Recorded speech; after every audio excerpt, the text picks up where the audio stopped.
Hello everyone. Our today's topic is philosophical school. Friedman ने इसे philosophical historism बोला. In my last video, I talked about historical school. Historical school and philosophical school में यही difference है कि according to historical school, there will be no universality of law, and according to philosophical school, there will be universality of law. Philosophical school का main M यही था कि वो law के पर्पस को जान सके. Philosophical school is primarily concern with the relation of law to certain ideals. Philosophical jurist के अकॉर्डिंग लॉ ना तो कमांड है और ना ही ऐसा कुछ जो हिस्टोरिकल नेसेसिटीज से निकलता हो, बट फिलोसॉफिकल जूरिस्ट के according law is a product of reason. Philosophical school is essentially concerned with the relation between law and justice, the maintenance of justice in a society, and the fundamental legal concepts and principles which have ethical significance. The aim and purpose of philosophical school and the science of ethics is basically the same, namely perfection of human personality.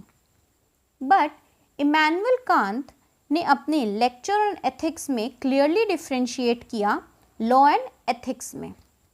Kant ने बोला ethics ideal human conduct के rules lay down करते हैं और evolution of man's inner life, and law on the other hand meant for regulating man's external conduct. Okay, now I will tell you about the various jurist of philosophical school. They are Immanuel Kant, Hegel, Fichte, Schelling, Kohler and Spengler. These all are the jurists of the philosophical school, but mainly जो important है वो Kant and Hegel है, पर हम फिक्टे के बारे में भी थोड़ा सा पढ़ेंगे. Now I will start telling you about Immanuel Kant. सबसे पहले हम कांत की थ्योरी को एज अ एग्जाम्पल समझते हैं.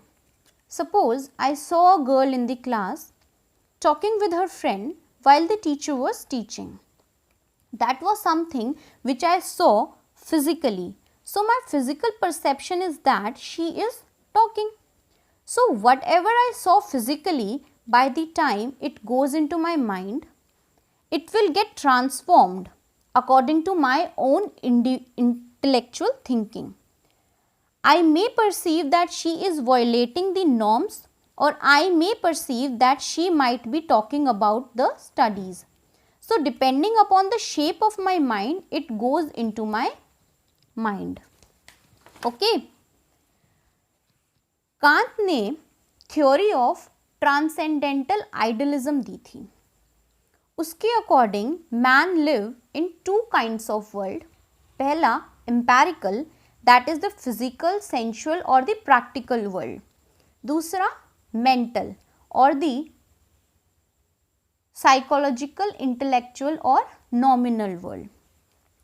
mental world develop होता है किसी भी individual की happenings and experience के through with the passage of time. mental world real world है individual के लिए, और physical world shadow world है. What a person carries with himself वो उसकी फिजिकल परसेप्शन नहीं है, बल्कि मेंटल वर्ल्ड है जो उसे ह्यूमन रीजनिंग की कैपेसिटी देता है. मतलब लॉजिकल थिंकिंग. ह्यूमन रीजनिंग से वो एक मेंटल परसेप्शन क्रिएट कर पाता है जो उसने फिजिकली परसीव किया था. मेंटल वर्ल्ड फिजिकल वर्ल्ड को डोमिनेट करता है और shapes the physical world accordingly. Kant talks about idealistic rationalism. Kant के according thinking experience को dominate करती है. कांत ये मानते थे कि यूनिवर्सल मोरालिटी जैसी कोई कॉन्सेप्ट है ही नहीं, बल्कि मोरालिटी बस सर्कमस्टेंशियल है. वो सिर्फ ह्यूमन रीजनिंग और इंडिविजुअल के एक्शंस को चूज करने के बेसिस पर होती है. According to Kant, legislative is supreme and it is more important than judiciary. Legislative collective will है लोगों की और स्टेट लॉज को इनेक्ट उसी कलेक्टिव विल के अकॉर्डिंग करती है. He also believes in the supremacy of the sovereign and the source of all laws. Sovereign has only rights and no duties. Kant defined law as the totality of conditions under which the arbitrary will of one person can coexist with the arbitrary will of another person according to the general will of freedom. Okay, this is all about the Kant, and now I will tell you about Hegel. Hegel ने complete freedom of action and the complete freedom of speech के बारे में बोला. He was also the supporter of state power, पर उसने ये भी बोला कि स्टेट अपनी पावर्स इस तरीके से एक्सरसाइज करेगी कि इंडिविजुअल को उसकी बेसिक फ्रीडम मिल सके.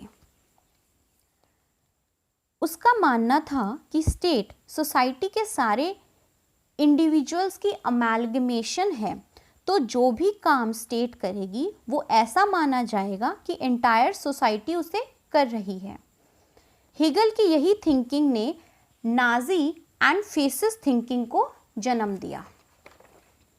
हेगल का मानना था कि लॉ को बनाने का मेन पर्पस सोसाइटी की कन्फ्लिक्टिंग ईगो को रिकंसाइल करना है, ताकि सेल्फ सेंटर्ड ह्यूमन ईगो को मर्ज किया जा सके यूनिवर्सल कॉन्शियसनेस में.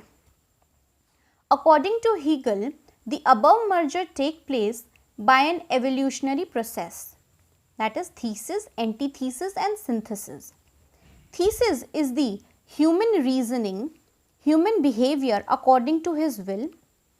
Antithesis is the opposition of such action, and synthesis means law will put restriction upon human actions and the harmony will be established for peaceful coexistence.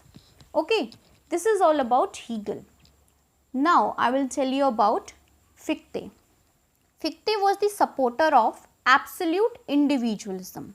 Fichte ने absolute freedom of actions and intelligent human ego के बारे में बोला, पर उसी के साथ फिक्टे ने ये भी बोला कि एक इंडिविजुअल को अपनी फ्रीडम ऑफ एक्शन एंजॉय करते वक्त दूसरे के फ्रीडम ऑफ एक्शन की भी रिस्पेक्ट करनी चाहिए.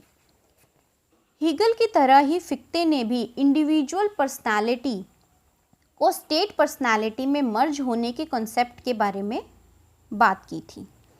ही is also said to be the source of Nazi and the fascist thinking. Okay, this is all about the philosophical school. I hope you liked my video. Have a good day. Thank you so much.